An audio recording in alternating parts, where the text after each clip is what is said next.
4 లక్షణాలు కలిగిన వాడు ప్రపంచంలో ఏ పనిలోనూ ఓడిపోడు అన్నాడు. అందుకోసం అన్ని పనులు అవుతాయి అన్నారు. ఏమిటా 4 లక్షణాలు? ధృతికి, దృష్టికి, మతికి, దాక్ష్యం. ఇప్పటికి కూడా ఉపయోగించేవి ఈ 4. కాగితం మీద రాసుకుని మనలో ఉన్నాయా లేదా చూసుకోవాలి. ముందు ధృతికి, ధైర్యం ఉండాలి. ప్రతిదానికి భయపడుతూ ఉంటే ఏ పని చెయ్యలేము. యథవ ప్రాణం ఎప్పుడైనా పోయేది. కొన్నింటికి తెగించాలి.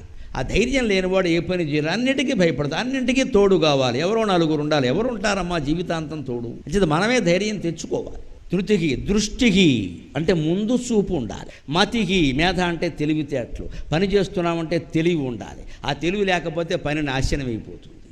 లేకపోతే మందకొడి మనుషులం అయిపోతాం ఖచ్చితంగా. తెలివితేటలతో ఆలోచించాలి. దాక్ష్యం అంటే సమర్థత. అసమర్థుడైన వాడు ఎప్పుడూ ఏ కార్యాన్ని సాధించలేడు. ధృతికి, దృష్టికి, మతికి, దాక్ష్యం.